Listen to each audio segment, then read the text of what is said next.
Welcome back. Right now, let's take a look at some stories from our trending focus. I've been joined by Moses Bidemi to do some justice to some of the issues trending on social media now, especially on the political and in terms of the state of the nation at the moment.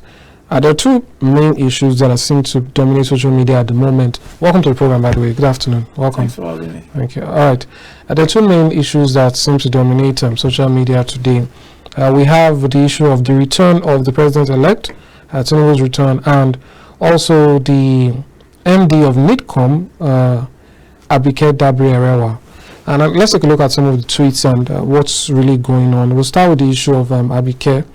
I'll read a tweet here from Mustafa Bulama, or Bulama Cartoons. He says, 1:55 GMT, Prime Minister Rishi Sunak has confirmed that British diplomats and their families have been evacuated from Sudan in a complex and rapid operation.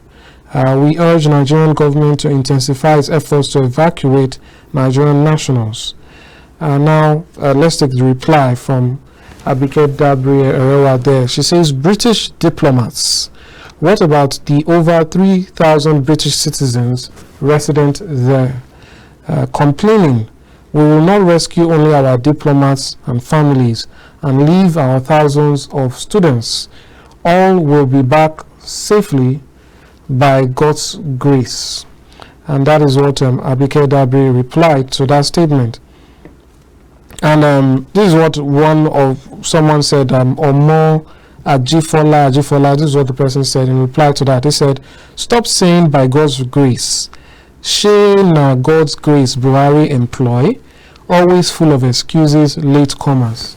And apparently Madam Abike Dabiri did not take too well to this. Let's take a look at her reply. She says, maybe that is why you have remained stagnant and unprogressive, retrogressively disobedient and laboring in vain, because all you have ever laid your hands on is by the grace of the devil you worship, Mr. 83 followers. Well, I feel that was a bit much. Interestingly, this is not the main issue, but since that tweet, that person has actually got over 400 followers now. So at the very least, they no longer have just 83 followers. But what do you make of her response here? Before we take some people's response to her response. Okay, do you want me to respond to the guy that was looking for a way to crucify her? See, Abike Dabiri, like I said, has always been at the forefront of every national issues of Nigeria, and there is personality, there is work. I don't think in Nigeria we should judge people by their personality when they delivered awesomely well when it comes to work. Abike Dabiri, this is not her first time of nabbing anybody that want to slander her on social media, and I think this will be maybe the third time this year she will be lashing someone like that. So she has been doing it oftentimes, but that doesn't stop her from doing her work. She's the only one giving us a better report concerning students in Sudan and also our diplomat. Just take a look at what she said to someone that says the United States has evacuated all their diplomats and their students, and then she gave them the statistic of the numbers of people that still remains to be evacuated to United States in Sudan. So she's up and doing. She's doing her work perfectly well. I don't see a situation whereby we should. Well, is there a level of decorum that public officers should have, especially ones that might have constant contacts with foreign bodies, foreign governments, and all that? Well, she only responded to a Nigerian from her comment, and when it comes to handling diplomatic issues, she has a way of going through it. Is that diplomatic? That's Abike for you, and after all, we are Nigerians. If she refused to reply to that comment, you will obviously see like 20 to 30 comments under it, nabbing her. Nigerians, we are always after. Well, she said she was only saying, may God help us. And that has always been the prayer majority of the advanced country pray to. God bless Nigeria. God bless America. So, why is the guy now saying the president employee God help us? All right, is God help us the one giving us the update since 4 or 5 days ago? All right, let's take some replies to her reply. Letter of Jack, man of letters, says, are you not supposed to be a government official? Not just any official for that matter. You're supposed to be the one who is being tipped by many on your side to become foreign minister someday. Is this how you intend to run the foreign ministry with banger fingers? We have Nafi Mohammed. He says, stop responding to miscreants, ma'am. We all acknowledge that you people are trying your possible best. Well, that is the saga for that. Although there is another tweet of ours that is causing a lot of controversy. I don't know if we can get that on the screen at the moment, but I'll just read it out. It says, someone said, Nigerian study in Dubai. How on earth is this possible? In Sudan, pardon me. And Abike replied, we have well over 3 million residents there, even more. But let me just put it at that estimate. The richest person in Sudan is a Nigerian. Well, the fact checkers have got to work, and apparently these figures are over bloated. According to the minister himself, we have just over 5,000 there. And the richest person in Sudan is a Sudanese. But, you know, that is besides the point. Let's move over now very quickly so we can cover as much as possible to the arrival of the president-elect. Yesterday, being Monday, the president-elect Asiwaju Bola Ahmed Tinubu arrived in Abuja, in Nigeria, after some weeks off. Let's take a look at some tweets following his arrival. Let's take one from himself.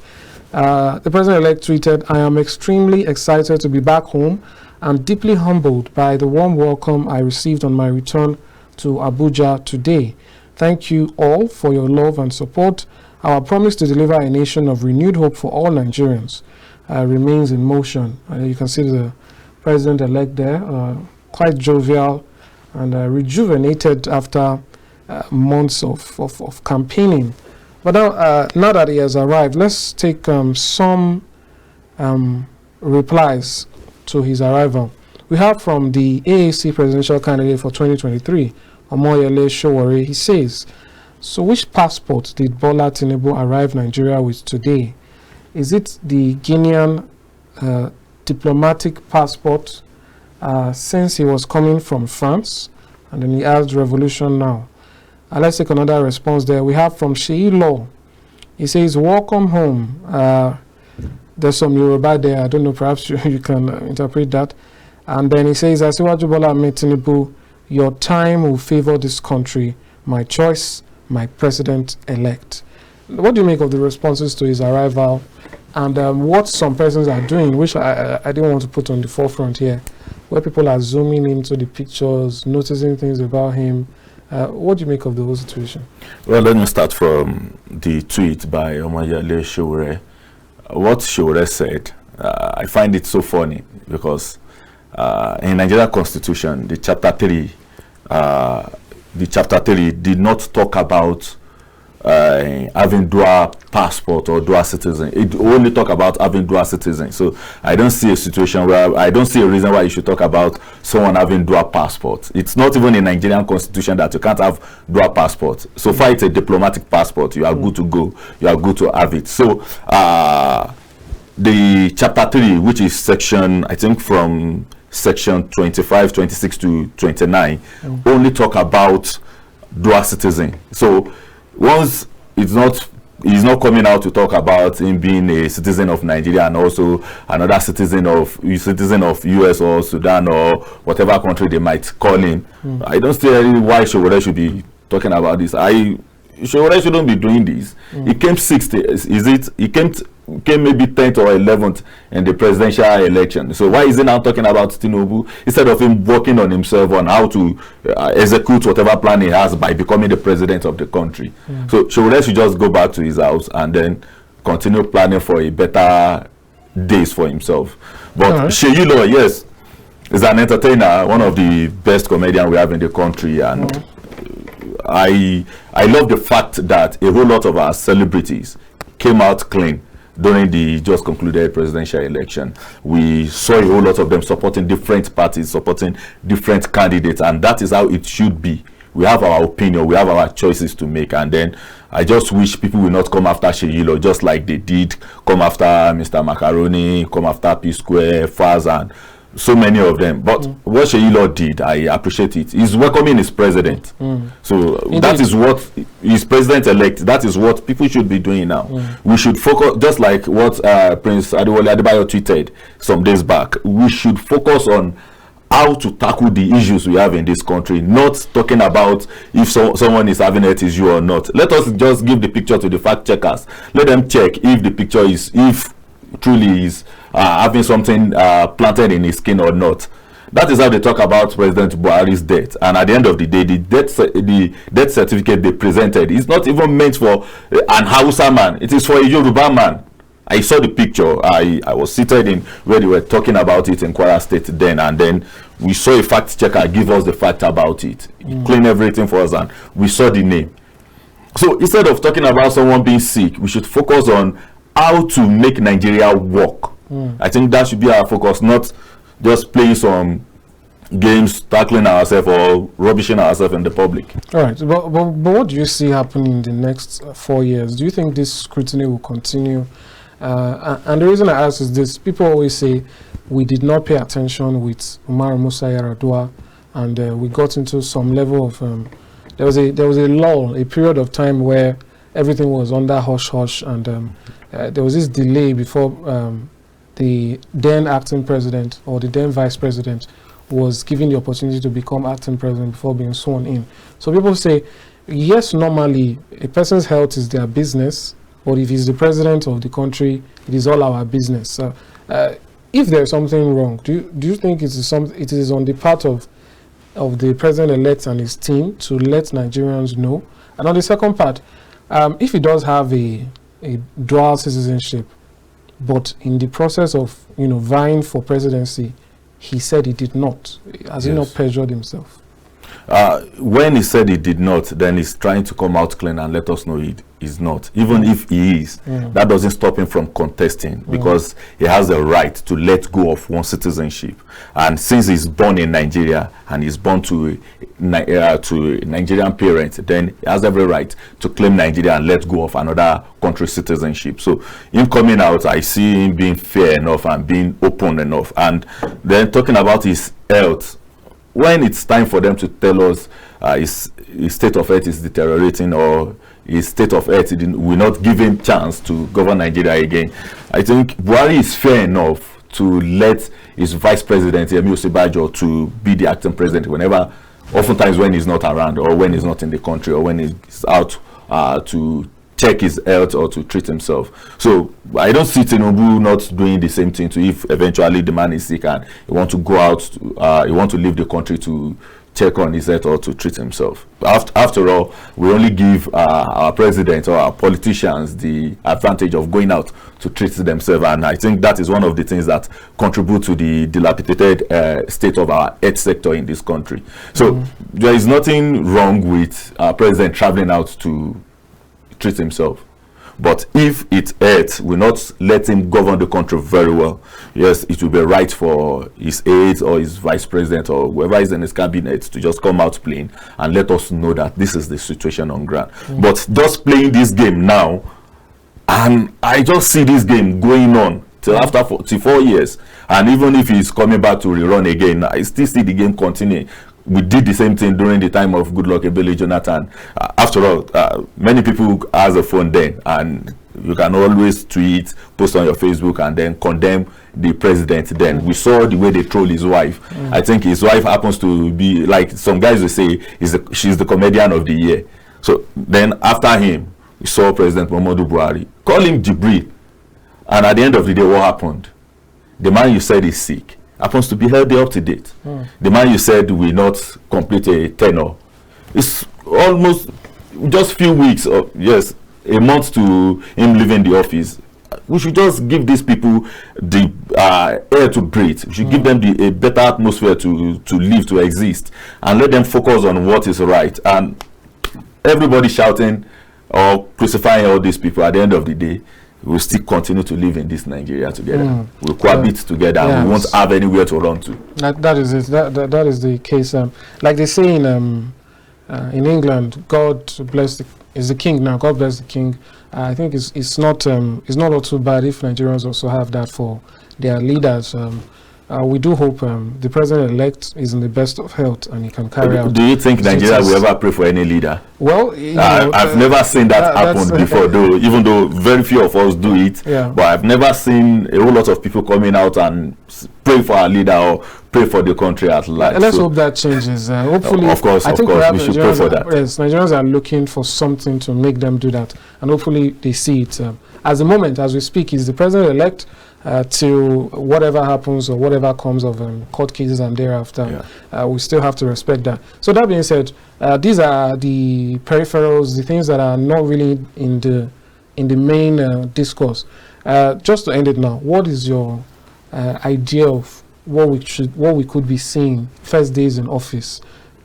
He will be coming in May 29. Basically, he will officially start June. And there are already talks of fuel subsidy being removed and all that. What do you see happening as he comes in, and what are your expectations or your recommendations, things that you feel he should tackle first so that it starts off on a great foot? All right. There are a whole lot of things we are lacking in this country. When we talk about the state of security, economy, health sector, I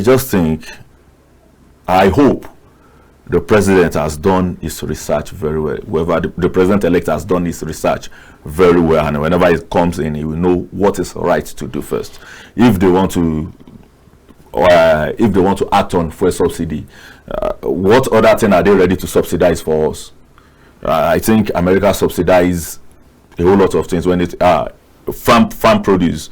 That is where they invest most of their money on. So they make everything cheaper when it comes to agriculture, and there is hike in fuel price there, and nobody complains. So if we are removing the fuel subsidy or not, what are we going to use to replace this? What are we subsidizing again, so that people will not be shouting too much? Well, I just felt our economy should be our priority. I did one online subscription, and I paid 780 naira for $1. So I can't imagine a $1 that was said to be 1 naira then is now 780 naira. So we should just work on our economy. That should be one of our priority. And then instead of borrowing money to come and fix infrastructure, whatever money we are borrowing, it should be meant to develop a sector or to just bring out a better organization, a company that will function very well, that we can produce export goods to other countries, and then we know that we are gaining from whatever investment we've made there, the tax coming in, and then we can always have something to fall back to pay back the loan we collected, instead of just collecting loan and fixing roads that are not even functioning very well. So economy first, health sector, then I leave them with the fuel subsidy. Whatever they want to do, we will all be in this country to work on it. And then educational sector too. The budget allocation for our education in this country is very, very poor. And at the end of the day, they will be spending 200 billion on fencing a tertiary institution when the school is not even functioning very well. So I think then if they fix our education, and we'll all be fine in this country, and nobody will want to run out of Nigeria to go and study elsewhere once we have a standard education in this country. Indeed. Thank you so much, Moses Bidemi, for your thoughts and analysis today. Thank you. It's a pleasure being here with you. All right. That's all we take for Trending Focus for today. We'll go on a short break. When we return, we'll be joined by our other guests to speak on the state of the nation and some recent happenings in the polity. Stay with us. We'll be back shortly.